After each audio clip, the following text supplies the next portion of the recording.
اب یہ ایک رسم، یہ اگلا سوال ہے اور چل پڑی ہے، وہ یہ ہے کہ افطاری جو ہے وہ گھر کرو، یہ افضل ہے۔ ہمارے نزدیک کوئی مجبوری نہ ہو تو افطاری مسجد میں بہتر ہے،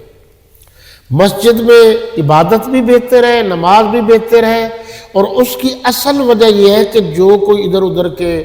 دوست ہوں گے یا مسافر ہوں گے ان کی حوصلہ افزائی یا ان کی ضرورت کا پتہ چل سکتا ہے۔ اور اگر ویسے آپ کا گھر بہت زیادہ قریب ہے اور کچھ لوگ جیسے وضو کر کے مسجد میں آتے ہیں، اسی طرح وہ افطاری کر کے مسجد میں آ کر باقی لوگوں کا خیال رکھ سکتے ہیں تو بہتر ہے۔ لیکن مکہ اور مدینہ طیبہ کی مثالیں آپ کے سامنے ہیں،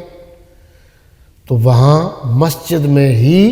افطاری کی جاتی ہے، اور میرا خیال یہ ہے کہ یہ زیادہ بہتر ہے، اس لیے کہ اس سے مسجدوں کی رونق میں اضافہ ہو۔